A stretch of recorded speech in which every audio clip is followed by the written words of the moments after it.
Sejam bem-vindos ao Arcast, o podcast da Arcara Navilab. Aqui a gente fala sobre futuro, cultura, gestão cultural, produção e outras coisas mais. Eu sou Janaína Amaral.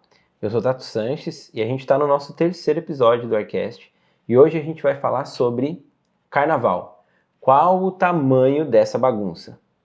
Uma bagunça muito bem organizada, né? Diga-se de passagem.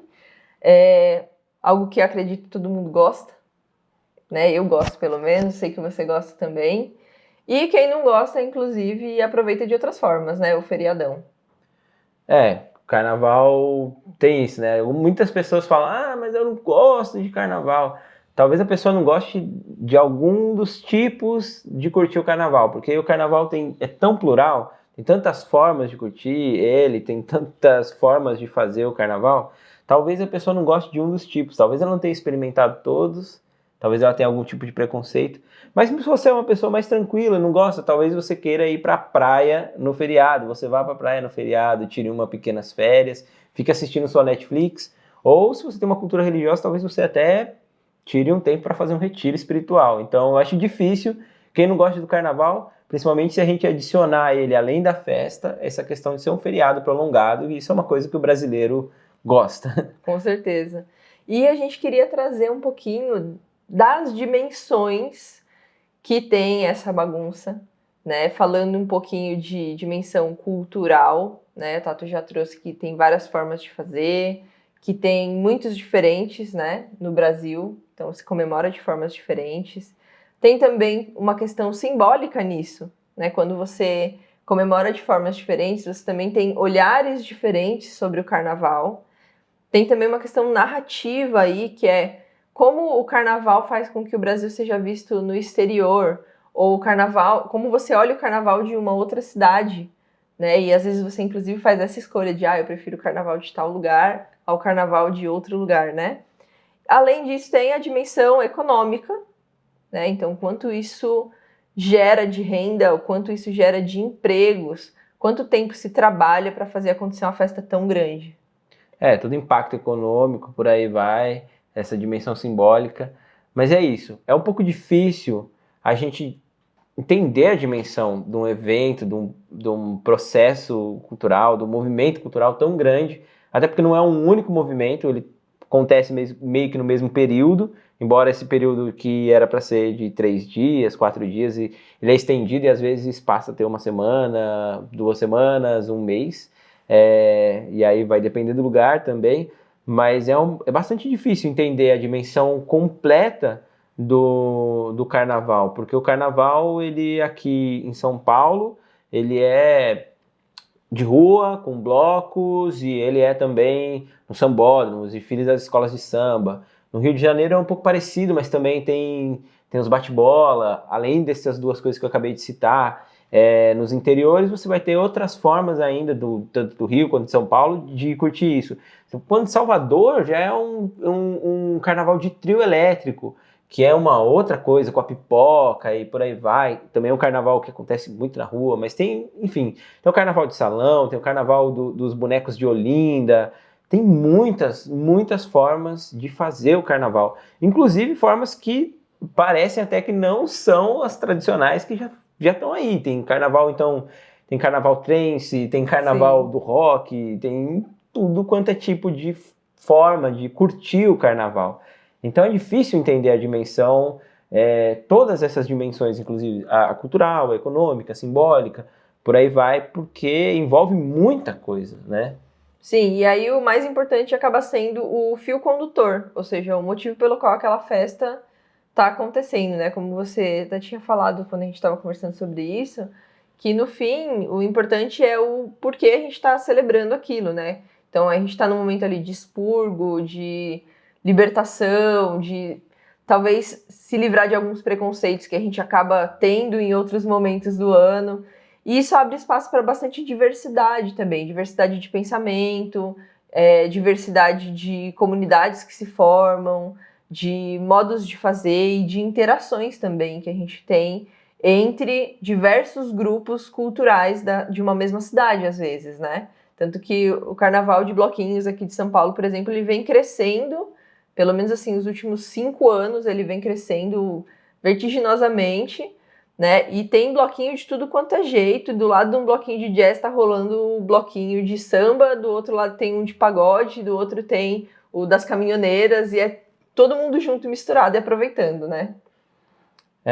Essa questão da diversidade cultural do carnaval, ela é muito interessante, porque ela é a diversidade de como fazer, mas de como curtir também, de quais são as tradições, né?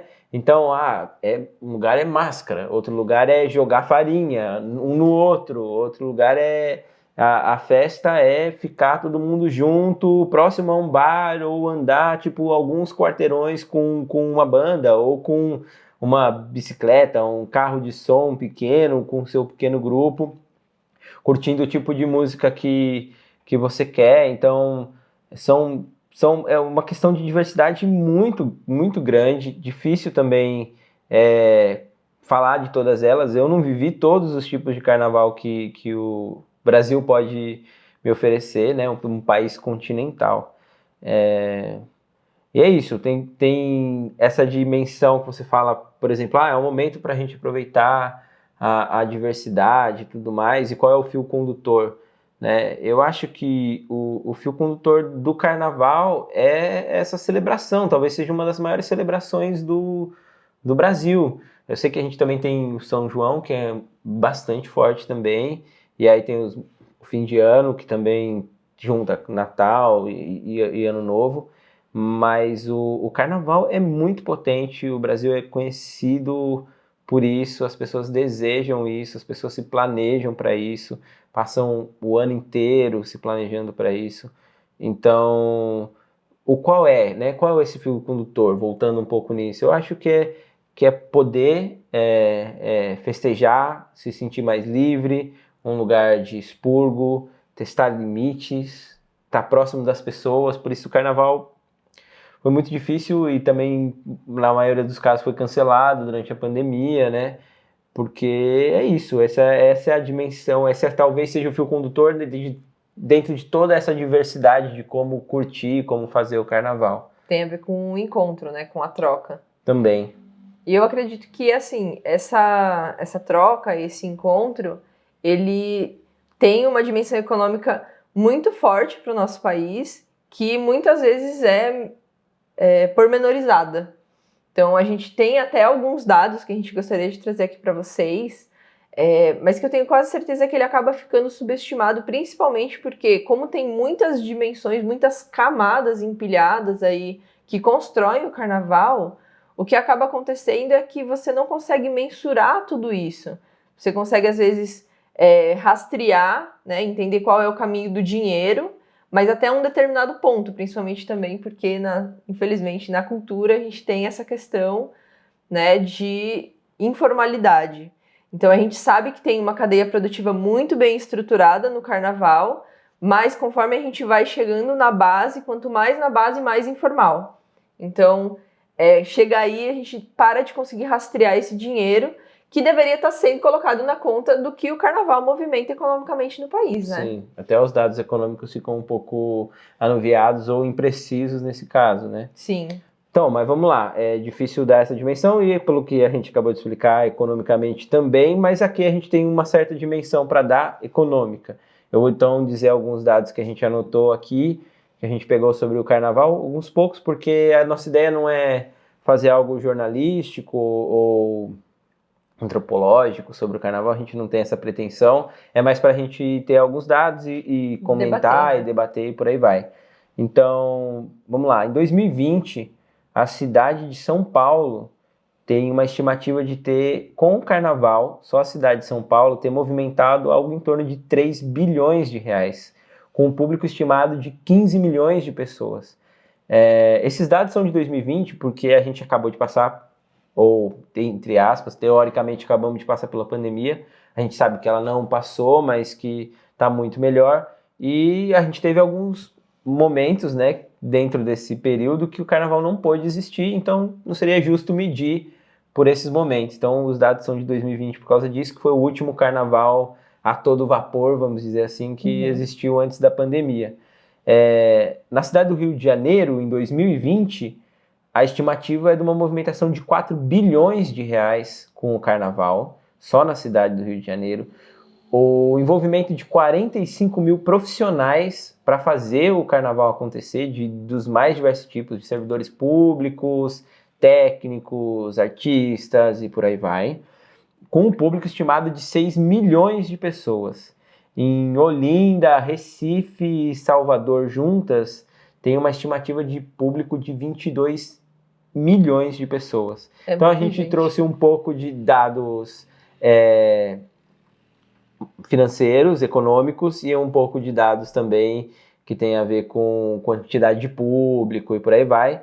E só para fechar, a estimativa para esse ano, para 2023, no caso, da Confederação Nacional do Comércio, é de 8 bilhões, uma movimentação de 8 bilhões de reais com o carnaval no Brasil inteiro.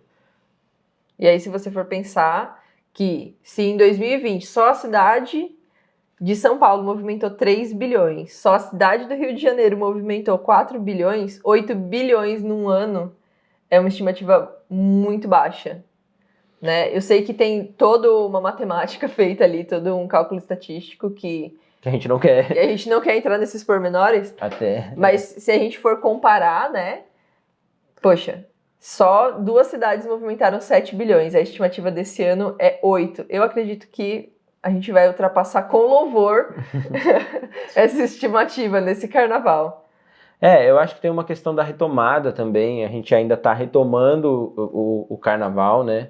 E então talvez seja por isso essa estimativa, não sei, não quero questionar, não é o meu trabalho ser matemático, analista desses dados, economista, não é o meu propósito aqui, mas também tem outras coisas para falar nessa questão econômica. São 35 setores, estima-se que 35 setores são afetados economicamente pelo carnaval, principalmente o turismo, os que estão ligados a turismo, hospedagem, né? Então hotéis e pousadas e por aí vai. Gastronomia, então bares e restaurantes, e também logística, também é muito afetado pelo carnaval. E, então tem um consumo muito grande, né? Tem muita viagem, pessoas que saem do seu país, vêm para o Brasil, ou saem do seu estado, da sua cidade, vão para outra cidade para curtir o carnaval. E todos esses setores são afetados. Então o carnaval, falando dessa dimensão do carnaval, ele extrapola a dimensão da festa em si, que é talvez o primeiro lugar mais visível, né? E o setor cultural, e vai abrangendo outros setores também. Sim, é literalmente uma reação em cadeia, né? Porque você tem o fornecedor que contrata os seus próprios fornecedores, você tem os trabalhos indiretos. Então, tem toda uma cadeia que se gera ao redor do carnaval, que é formada pro carnaval em si, né? Então, tem todo um cadastramento de ambulantes e eles fazem essa distribuição. O setor de bebidas é um dos picos de venda do ano também.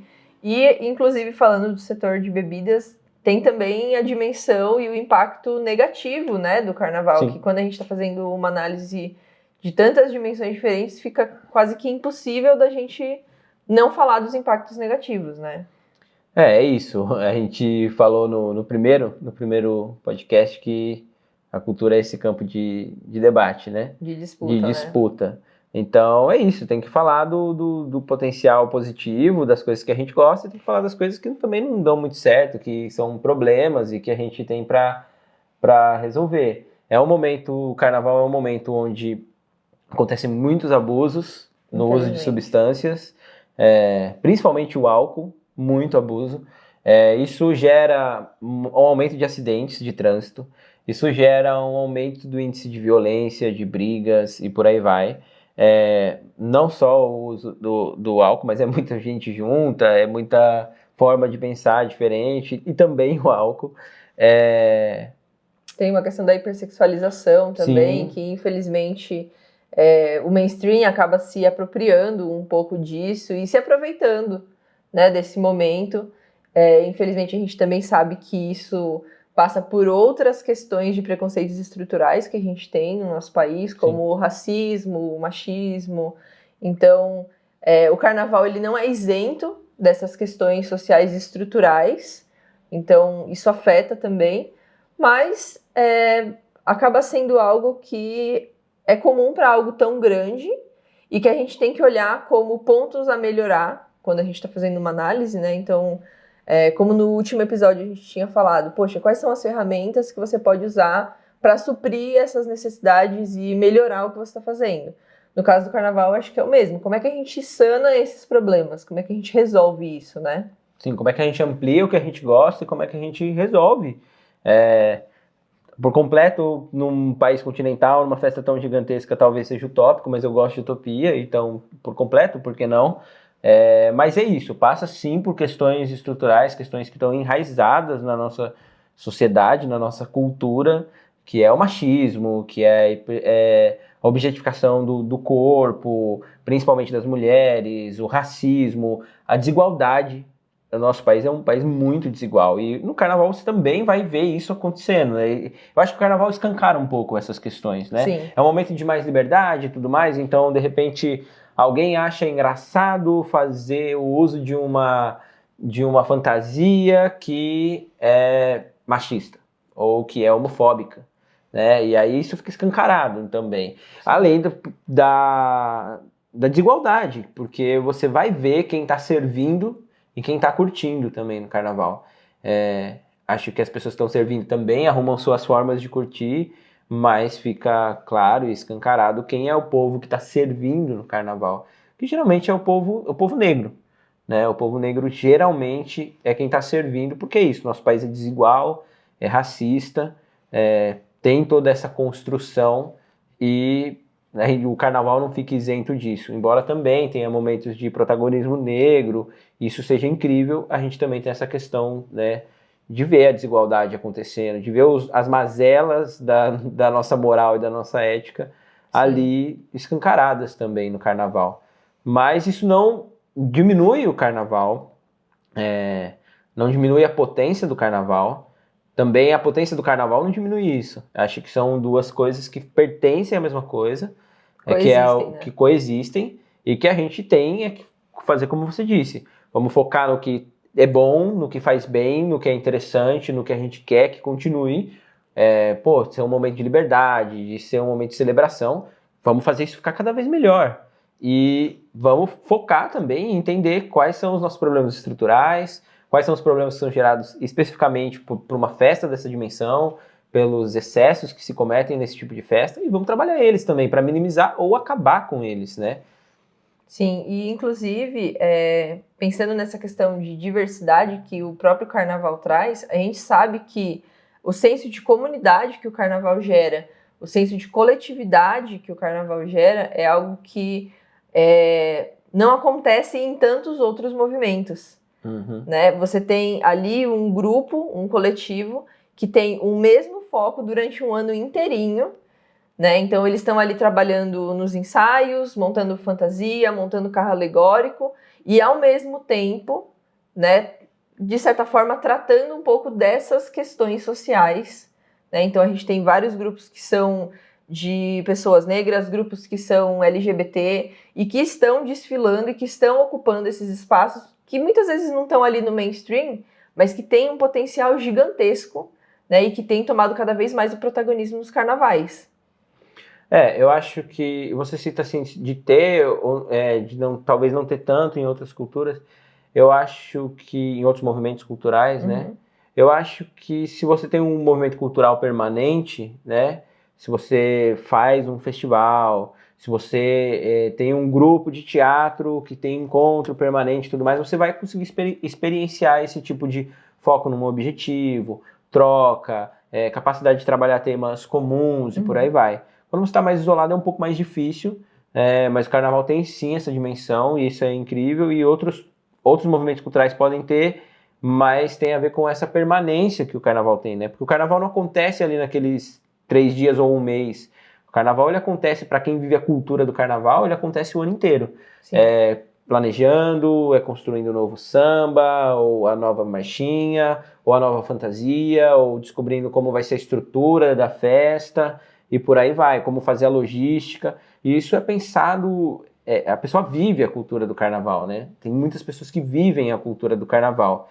E a gente, quando vê essa que é a ponta, vamos dizer assim, essa que é uma pequena parte do carnaval na TV, ou quando a gente vai na festa e tudo mais, fica muito difícil da gente entender essa dimensão que passa por vários setores, que tem uma dimensão econômica gigantesca, que passa por diversas discussões, que passa por um ano inteiro de trabalho, por pensar estratégia, pensar engenharia de um carro alegórico, por aí vai.